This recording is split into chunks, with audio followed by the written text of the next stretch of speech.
Hello and welcome to another episode of Graham and Ann's Great Adventures. Here's a quick look at what's coming up in this episode in the Great Southern Land.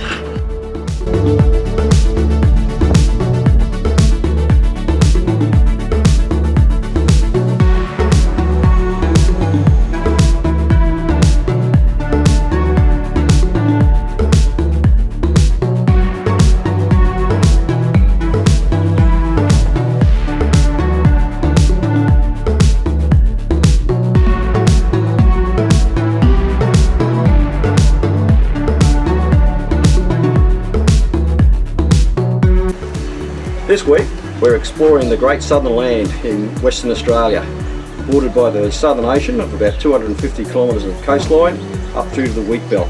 We've got some great footage to show you and some great locations to share with you, so we hope you enjoy this episode. What do you think, Shadow? Yep, he's pretty excited about it as well. Okay.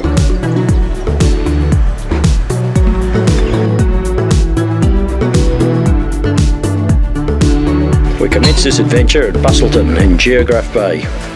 The main attraction in Bustleton is the jetty extending 1.8 kilometres over the protected waters of Geograph Bay. It's a heritage listed jetty and it's the longest timber pile jetty in the Southern Hemisphere.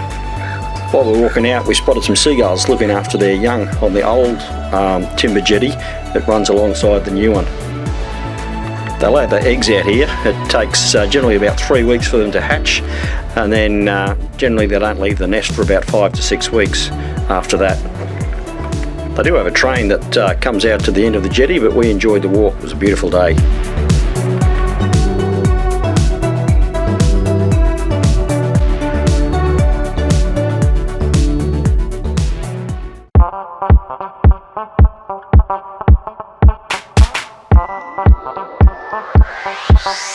Canal Rocks is another great place to visit, close to Yallingup. It's very easy access from the car park. It comprises of all these granite rocks which have been weathered over time by crashing waves from the Indian Ocean. Up above it actually does look like canals. Access to the rocks is across a narrow bridge. It was actually damaged in a storm last year in 2021 and has been just recently repaired. Apparently a lot of people miss this, so put this on your radar if you're covering the southwest of WA. Well worth a look.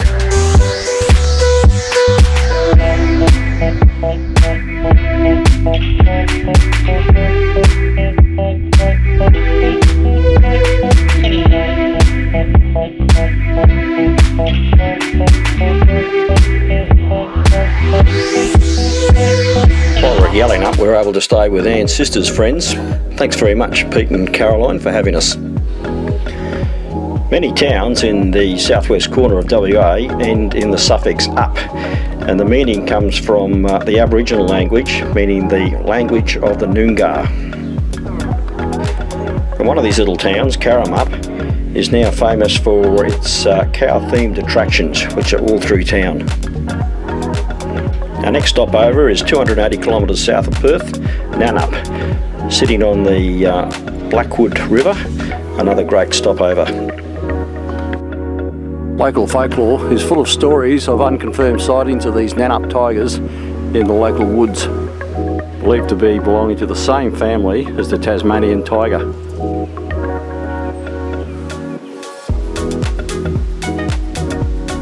Beautiful campground. Just make sure you don't park yourself under any of these trees.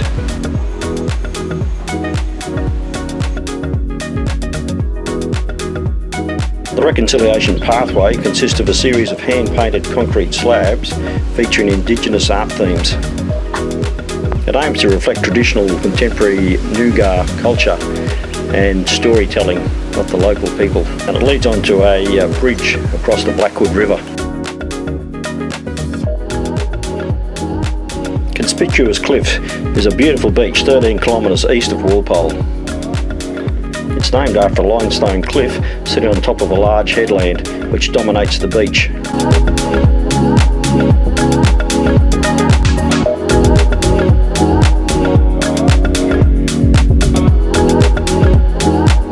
There's a great lookout if you want to climb the stairs on this cliff in the foreground, but I let the drone capture some images for me.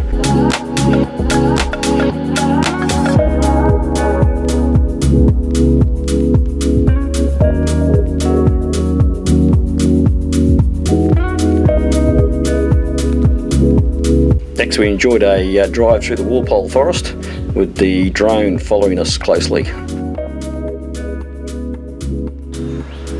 We'd come across a few obstacles on our trip. There's quite a large branch that's come down here and split into a lot of pieces. But after clearing a bit to the side, we managed to get around it.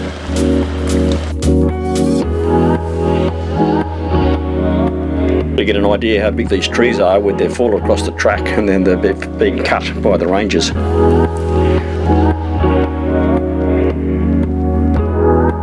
I set the drone on active track, which follows the car and automatically goes around any branches that come in its way. It's like autopilot.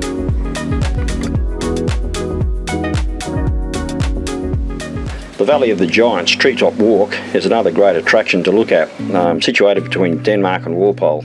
The Treetop Walk takes you through the forest canopy, almost 40 metres above the ground, on a what they describe as a safe, sturdy walkway. It does move a little bit, but it really is a great place to see these giants from a bird's eye view. After you finish the canopy walk, there's another great walk through the red tingle forest. There's another giant tingle tree. It's I've measured about 4 metres across the base here. I enjoyed the guided walk tour to find out lots more information. The Aboriginal people did not camp in the trees, and as you can see, as they age, they buttress out. They get the big butt and the big gut. You can see she's got sloppy eyes, a moustache, and she's had a hard life. She has a circumference at the base of 12 metres.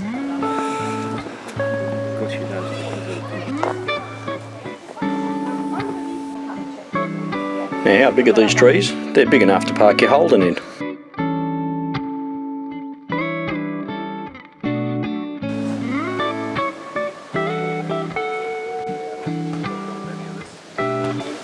This gentleman offered to show me how big it is.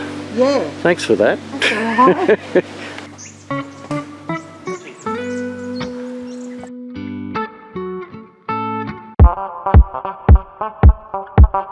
You can see unrestricted views from the Walpole Wilderness from the Mount Franklin Wilderness Lookout.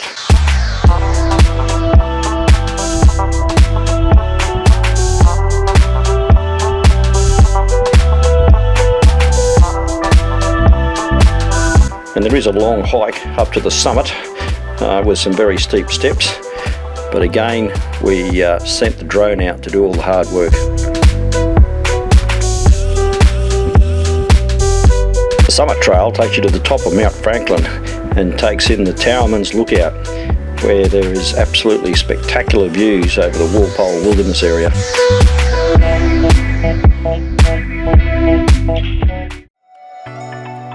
Denmark, another beautiful town on the Southern Ocean, approximately 65 kilometres east of Walpole.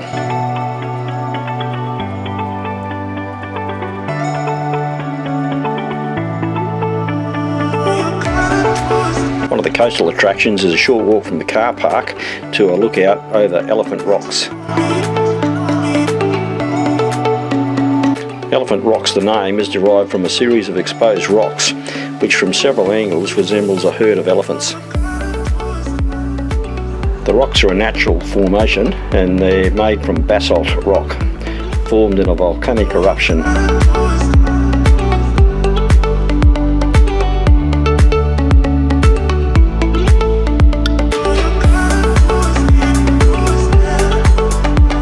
A short walk from Elephant Rocks is Green Pools, another amazing spot for a swim in the William Bay National Park.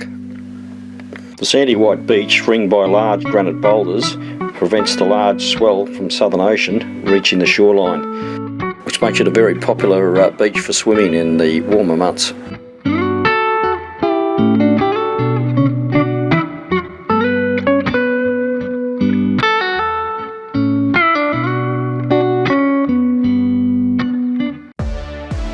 The Granite Skywalk, a panoramic walkway built on top of a high granite outcrop, accessed by a 2.2 kilometre walk up a fairly steep hill.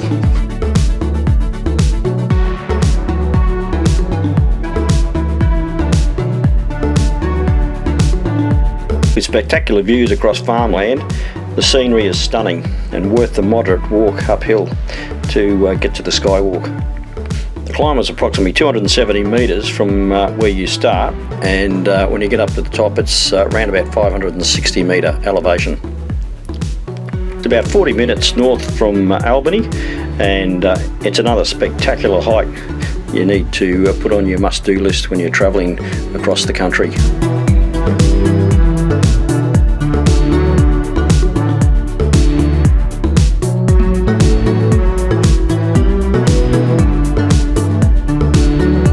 I wanna do it all with you by my side. If you're in, meet me here tonight. Be brave and come along. I'll be The Albany Whaling Station closed down in 1978. It's now a museum that takes a look back at the way things were. And thank goodness it was closed. They almost annihilated the whaling population. The processing factory and the chasing ship have all been fully restored. While the co-pilot and I were first married, we came to Western Australia to work, and we came to this processing factory while it was still in operation. It was certainly very confronting, and we were very pleased when they did close down the operation. Lookouts at both the Natural Bridge and the Gap provide outstanding views over the Southern Ocean.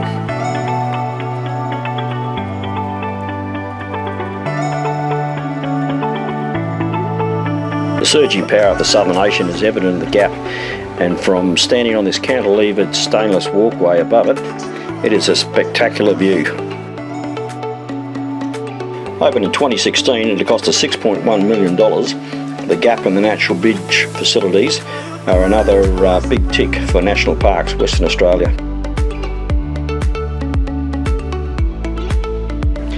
You really get a great view from this stainless walkway, which is perched 40 metres above the ocean, as you see the waves crashing against this granite coastline.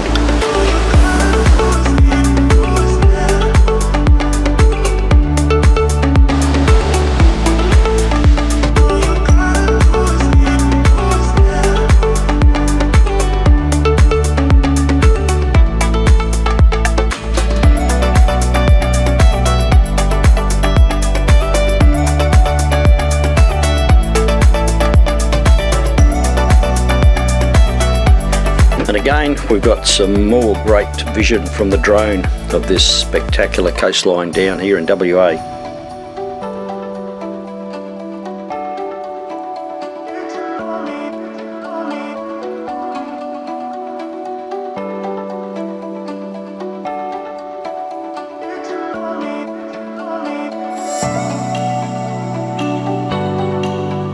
And now we're just going to head into the outer zone, heading to our next adventure.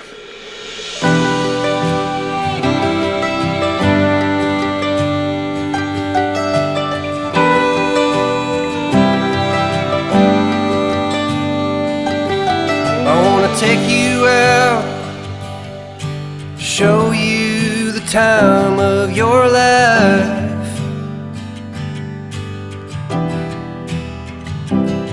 I wanna figure out. We hope you've enjoyed this episode. Our producer Shadow certainly has enjoyed bringing it to you. So we'll be back soon. That's all, folks.